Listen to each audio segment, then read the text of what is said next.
think one aspect of almost always ignored is the effect of tax. Tax always comes secondary. The one key decision making for you is whether this investment with this kind of a proportion in my portfolio, is it good or bad for me? Then comes the tax part. When you meet clients for the first time, typically the psychology is that, okay, I'll give you maybe 5% of my portfolio to manage. You show me performance, then I'll give you the rest, 90%, 95%. How do you then implement a portfolio approach? That's the journey. You have asked a very practical question, because every time you go and meet a client बोलेगा अच्छा नया क्या है? Welcome to the Fine Print. I'm your host, Neil Borate. Too often, people invest in things based on FOMO or fads. They invest in the trending asset or stock of the day. Or they invest in hundreds of things, none of which really matter to their portfolio. To explain these issues and the solutions to them, we have Dharmendra Jain, who is co-founder at Ionic Wealth. This episode today is on the portfolio approach, brought to you by Ionic Wealth. Welcome, Dharmendra. So, Dharmendra, let's talk about the changing landscape of investing in India and some of your own experiences. The investing landscape has changed tremendously over the years. What we saw that the entire institutionalizing of accessing few products, which otherwise was always available to an institution, to large institutions, have come to the UHNIs over the years. And it is a continuous and evolving process. Thanks to the regulations, thanks to the innovation in the products, platform, some of these investments which otherwise was never has been made available to ultra high net worth investors. For example, AIFs such as pre-IPO, private credit funds, performing credit funds, distressed credit funds, these were optionalities which didn't exist much in a structured format and has now been made available to them. Similarly, as latest as an SIF itself is a great innovation by allowing mutual fund managers to go short on markets by trying to give out a product or a platform which even a retail user can come in and try to protect the downside when markets are not well, otherwise was missing.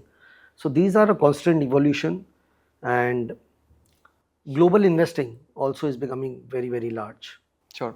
So, let's pick them up one by one. You gave the example of SIF. If you had to think back 10 years ago, people who wanted to do derivatives, what was their approach? Us time options kya the? Either they would have done on their own, which we are all struggling with how regulators and everyone is talking about that option investing or option trading has just become far bigger, and they all are wondering कि ऐसा क्यों हुआ. 10 years back, I do think that there was a category called long short AIFs, alternate investment fund category 3, which was the only method available for somebody to use options. But that used to come with a crore of investment amount. That thresholds have reduced a lot. From 1 crore to 10 lakh rupees, you can cater to a larger audience. Through SIF, you are again making sure that the blend of some sophisticated strategies which otherwise was in PMS and AIF can now come on the mutual fund platform as well. So early days, but I think we are very excited. We do believe that SIFs also over a period of time will become a very large category within the mutual funds. Yeah, and it was 1 crore with potentially 39% tax. Sorry for missing on that major advantage. The taxation was also a problem. In AIFs, there was a full taxation. Here, your taxes is almost like a long term or a short term of a equity taxation or a debt taxation, depending on the underlying strategy. That's a bigger advantage. Second is that everything is on the go. You are sitting in a taxi, you can just invest into mutual fund as seamlessly. So these are some of the advantages which is going to make sure that SIFs can become far bigger than what an AIF couldn't do on a platform. Yeah. The other bit you said is global diversification. Again, if you think 10, 15 years ago, what was the landscape back then? One is that we have seen that over the last decade and all, when people getting more money or they became richer, the diversification advantage started kicking in. They started to know about what they can do outside India. So it's all a evolution, as I said. Uh, you grow richer, you try to diversify beyond the boundaries. Earlier also, there used to be mutual funds through which you could have participated in global investments, but the understanding, the knowledge around it was very less. We were one of the early ones in the business to talk about global diversification. And in 2022, when we kind of started recommending to invest into international mutual funds, the category was not even $500 million. Today, that category is close to an $8 billion, and it has been stuck around that because the limits are not free. Otherwise, I'm sure this amount would have also further gone up. Uh, Gold and silver, it is nothing but again exposure to your global investments again, because these are all driven by the factors which are global. They are coming to the limelight, right? You look at the gold and the silver performance over a year. These are some of the things which otherwise was missing in what a decade back you're talking about. With the advent of more information, more podcasts like these, more social media awareness, more knowledge at the hands of the investors, and more information, we are seeing that there is a splurge of global diversification which is coming into play. And can you talk about your own career and your own investing journey, some of your successes and mistakes? So I've been in the industry of private banking, wealth management for the last 2 decades now. Of course, I also have my own shares of success and failures both. But one thing which I realized that we are not very focused, very careful about it, and then we realize it much later that money was important, or investing was important. It is an advice that I didn't start early as a SIP investor when I started earning at the age of 22, 23. But that is one advice which I would give to everyone, and many are following it now. That investment is very, very important. It is actually can make you much more aspirational, can plan for everything which you as an individual would be planning, as basic as a holiday, and their investments come into play. How you make investments, how everything fits into your portfolio, how good are you in terms of planning about it, is what makes a difference between a career and a great life. Yeah. And I think the way you think about it is in terms of dietary habits, right? There are people who binge on desserts. I'm probably one of them. Two, moving to a balanced diet. So, how does that translate to an investment portfolio? So it is very important to know and understand that yes, if you are doing too much of something, it is going to cause you heartburns or some problem or some ailments at some stage. Talking about dessert, as you said, and you are fond of, and many people, including me as well, but I always try to keep it balanced. Uh, never wrong with any kind of food. If you look around and when you go to a buffet, what you see, what you observe, you try to pick the thing which is the most appetizing one, right? But on the other hand, when you pick things randomly without knowing that what is it going to add to my meal overall, what kind of nutrients am I adding in my meal, which is classic. If I have to correlate, I correlate like a buffet syndrome of investing. You try to pick without realizing that how it is going to add value to my portfolio. Is it adding risk? Is it adding duplication? Something like these are to be always asked when you are picking anything as a part of your investment decision. Uh, like when you go to a nutritionist, if you are fat, for example, it is all the discipline and your planning, I would say, that whether you want to become thin or no. Many of the times हमको लगता है कि सब चलता है, ठीक हो जाएंगे, कोई चैलेंज नहीं है. Similarly, we take investment also like a backseat, that at some stage we'll do it well, but the planning has to be started much earlier. And as a nutritionist, helps you to have a healthy habits and make your life much healthier. Similarly, taking help from a wealth manager, wealth advisor will make your portfolio much balanced and will help you remain financially fit and not get into any kind of a financial trouble. Yeah, I think the reason why it is hard is because actually the buffet keeps changing. If you think back to, let's say, 2017, there was a major bubble in mid and small caps. All of the conversation back then was, why aren't you getting into these funds? I've made so much return.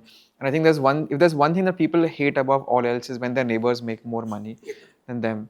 Um, that gave way to this sort of very concentrated market 2019 20. Then we've had another massive rally in mid and small caps post pandemic. So the buffet is hard to resist or hard to be systematic about, because whatever the flavor of that buffet is constantly being talked about and thrown at you social media wise, or among your circle. That's everything to do with behavior and anchoring bias. This is one key problem, key trouble which we also day in and day out face. We go through those journeys along with clients, customers, because there's always a feeling of that FOMO, fear of missing out. And time and again, you will keep finding that some or the other asset class. You go back to 2007-8, investment was all about real estate, infrastructure. What happened to that over the next course of 5-10 years, we all are aware. Similarly, 2017, what you just referred to, 2018, NBFC crisis happened in India. There were certain changes regarding the mid and small cap, and we saw the brunt of 2018-19. So some of these things will always keep getting repeated. I don't know whether we are sitting in one of the bubbles in any of the zones. Very difficult to comment when you are a part of the bubble making. It is always the most difficult one to call it out, when it is going to burst or how far it is going to rise. But that is where the discipline comes into play. That is where the anchoring biases have to be, these notions have to be kind of played out or taken out from your portfolio, and you have to remain that what is it good as a balanced diet or as a balanced approach in my portfolio. Yes, it should not be completely taken out. You should be progressive about investing also, but you should always be guarded as well, that how much percentage, how much tactical allocation I should be giving in to these something called what is running currently in the current context of the market, because it can rise further. But always be aware, always keep discussing with your wealth manager. They are always kind of reading through some of the data points domestically, globally, and can always put your portfolio in a good shape. Yeah. And I think one aspect of all this that is almost always ignored is the effect of tax. So every time you rebalance or you try to stick to a good diet, you have to pay the government a cut. And I think people who are sitting on a lot of gains on gold right now are going through that pain. I'm one of them. And I think that is where a good advisor comes in, who recommends products that are tax efficient to begin with, so that you don't have to face too many of these dilemmas. See, tax always comes when you have made profits, right? If the choice is between not selling a gold because the tax is going to hit you, versus a decision that what if the gold goes down by 15-20% tomorrow, for whatever reason. We today nobody anticipates that, let me be honest, but it will just come all of a sudden. Maybe a Russia Ukraine peace, or maybe again confidence coming back to dollar. When the things go on one side, we always believe कि वो वैसे ही चलेगा. In investing it doesn't work, and similarly in life also it doesn't work that way. So somewhere I think you need to also make sure that profit पहले मुझे ज़्यादा देखना है कि मुझे टैक्स देखना है. Tax always comes secondary. The one key decision making for you is whether this investment with this kind of a proportion in my portfolio, is it good or bad for me? Then comes the tax part.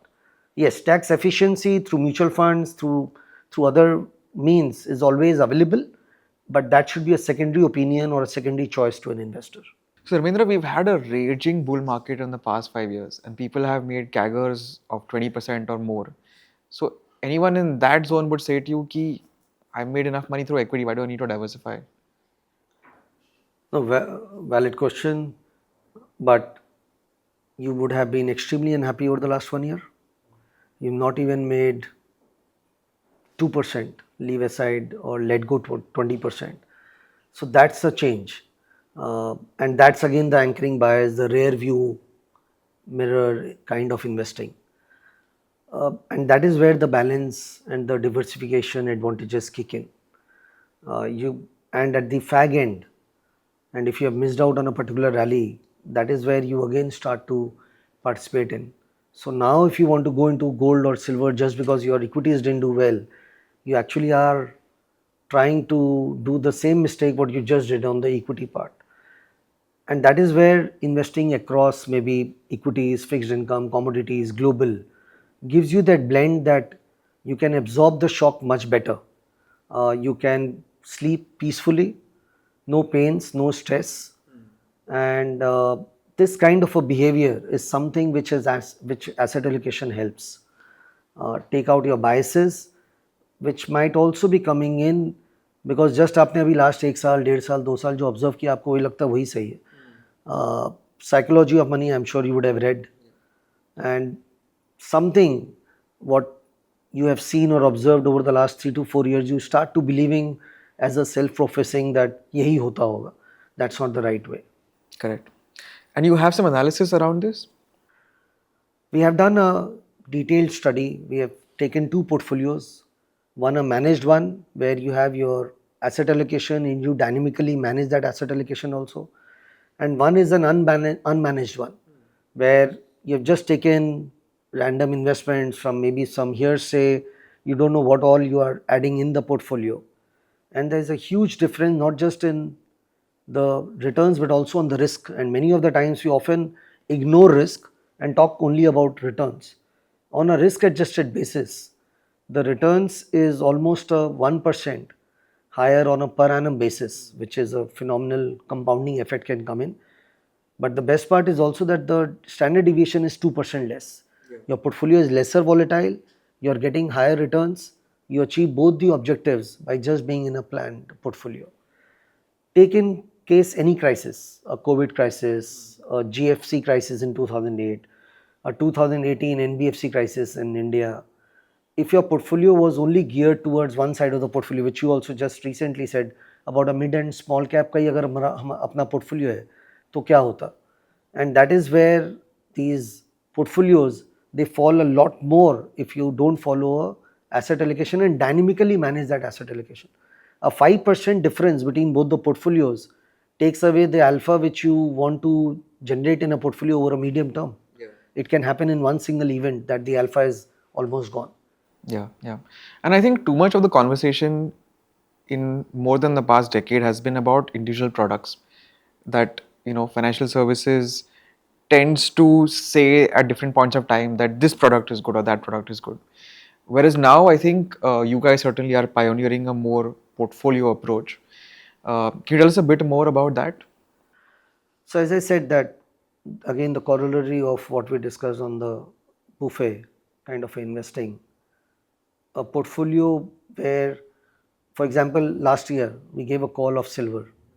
We don't know how many clients would have executed it on their own because the call has to be accepted by the client and then they are going to execute. Even if they would have executed after a period of time, their half of the gains would have gone. Some of these things can very well be taken care through the use of portfolio platform and technology both. With the help of technology, you can just adapt it quickly. You can do your transactions on the go. You can execute it really fast. And on the portfolio, once you give the mandate to an investment manager or a portfolio manager, he can execute the portfolios without any anchoring biases, without any emotions, and objectively he will invest in, not subjectively. Some of these things take care of in a balanced portfolio, which is where our multi-asset portfolio management is going to come into play. And you have an AIF to implement all this in a seamless manner. The platform can be any. You can have a platform on a mutual fund, on a PMS or on an AIF. So platforms are always secondary, but the first thesis is that if you give out a balanced portfolio approach, decision making, and investments can run more objectively and you can achieve your desired outcome which is to have a significantly good risk return trade-off. While I agree with you, when you meet clients for the first time, typically the psychology is that, okay, I'll give you maybe 5% of my portfolio to manage. You show me performance, then I'll give you the rest, 90%, 95%. How do you then implement a portfolio approach? That's the journey. You have asked a very practical question, because every time you go and meet a client बोलेगा अच्छा नया क्या है, and that is where we keep on discussing with them that being simple is also great in terms of the investment choices and investment returns. Making it complex just is not great. But again, as humans we are wired. अपने को लगता है कि जो simple है वो अच्छा नहीं है, जो कॉम्प्लेक्स है उसमें ज़्यादा मज़ा है. But investing doesn't happen that way. Yes, there should be a mix of core and satellite. As you said rightly, that there should be कि अपने को कितना डेजर्ट लेना है मील के अंदर. And similarly, you start with a relationship. That way you try to get your best product or your best idea forward at that period of time, but it's a journey over a period of time. The client has to live through you, and then starting from a product it moves to a purpose, and that is where the journey of wealth manager, wealth advisors comes in handy. So, Dharmendra, any thumb rule that our viewers can take away with them? Don't invest in what's hot, what's going in. Don't be late into the cycle. Build a portfolio which has a purpose, not just a mix of different products and you call it a portfolio. Be aware of your risk return profile with age, with your needs, with your importance of a particular goal. These are some of the things which are very important to be mindful of. It's not one size fits all in an asset allocation. To each his own. So some of these things is very, very important for someone to analyze, that what is the objective of my financial investments, and hence some of these things are extremely important to be aware of. Absolutely, a balanced diet above all else. All right. Thank you so much for joining us. Thank you.